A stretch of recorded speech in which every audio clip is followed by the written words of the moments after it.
أعزائنا المتابعين، الاشتراك بالقناة لن يستغرق سوى ثانية واحدة، لكن سيدعمنا كثيرا، لذا من فضلكم برجاء الاشتراك الآن في القناة لتشجيعنا. شكرا لكم.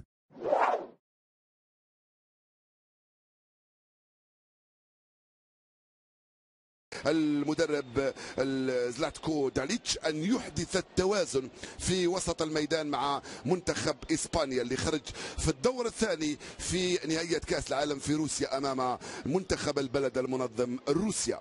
طبعا زلاتكو داليتش هو مدرب كرواتيا، ولويس انريكي في الجهة المقابلة مدرب في مباراة يديرها الحكم الفرنسي بنوا باستيان. ضربة الانطلاقة أعطي. لاحظوا بأنه كل ما يلمس الكرة ساول نيغاز الجماهير تهتف، لأنه بيريتشيتش راح اختفى وراح. الكرة خطيرة بيريتشيتش، خطيرة. دفاع بيريتشيتش كاد يفعلها، انطلق على الجهة اليسرى في خط الدفع من الخلف. يقول حكم المباراة بين ايفان يا سانتيني فقط في رابع مباراة له مع منتخب والجنسية التي تحملها. كرة ضاعت خطيرة وانطلاق وكارفاخال الضغط العالي.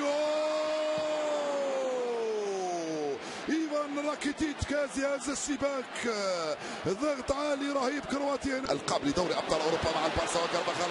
كرة خطيرة كارفاخال، رائع الكرة ورائع ماتيو متروفيتش ينقذ مرماه من كرة جول امام رودريغو مورينو. كم كانت اللعبة رائعة، يا سلام. بوسكيتس صاحب الفن بوسكيتس، اللعبة كانت رائعة جدا من بوسكيتس في الكرة الماضية. تمريرته في اتجاه داني سيبايوس، لاعب اخر في تشكيله ريال مدريد. وسط الميدان عندما يتحولون، كره خطيره والمرمى كره عن طريق لاعب بيريتشيتش. اورك اسينسيو، اسكو اسينسيو.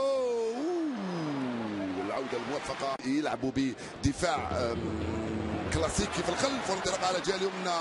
لعب الكره البعيده هذه المره وراي التسلل. لا بعيده تماما هذه الكره على المدافع بريفاريتش. تلاحظوا معي بريفاريتش يزيد يهرب على الرواق، موجود على الجهه اليسرى، واللاعب ايفان راكيتيتش يغطي ويتحول الى وسط ميدان. هنا خطا صفر، حكم المباراه وبطاقه صفراء.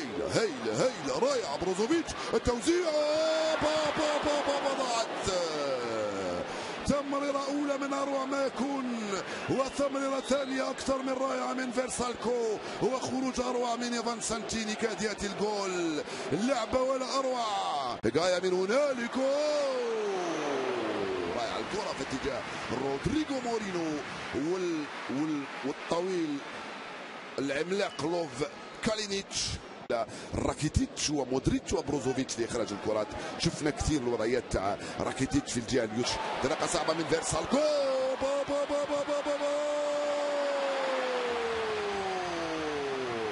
رائع اللعبه من هنالك. فيرسالكو في اتجاه دائما ايفان سانتيني وكذلك بيريتشيتش. كاد ياتي الجول الاول للمره الثانيه على التوالي بالنسبه للاسبان من لعبه على الجهه اليمنى. كارفاخال، لعبة عالمية وساول نيغاز للمرة الثانية على التوالي يسجل جول لإسبانيا. فعلها أمام إنجلترا في لندن، واليوم يفعلها ببراعة. يا لها من روعة في التمرير. راموس في اتجاه كارفاخال ساول نيغاز، وكأنها مرسومة على الورق هذه اللعبة، حطها فوق راس ساول نيغاز.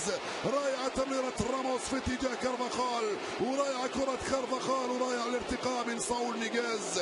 خلى دفاع منتخب كرواتيا يتفرج ويلتقط صورة ولا أروع لساول نيغاز وهو يرتقي. جهة اليسرى لبريفاريتش والبحث. لا بروزوفيتش التوزيع القائمة الثاني بعيدة على الجهة اليسرى. بريفاريتش وبالراس، ولكن التكتيك ضيعتها. اسينسيو استلم الكرة خطيرة. اسينسيو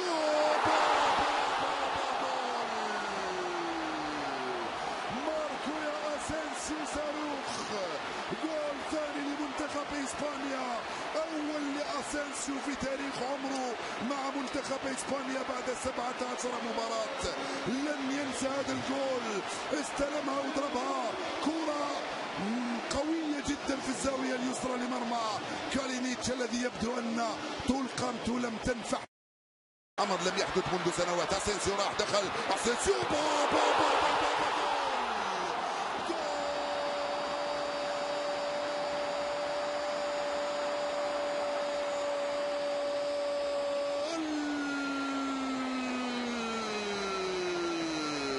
يا للروعة من ماركو اسينسيو، يا سلام، هدف ولا اروع من اسينسيو، ثنائية تاريخية اولى في حياته في مشواره، استلام رائع وتوغل راح مباشرة في اتجاه المدافعين، با با با با حتى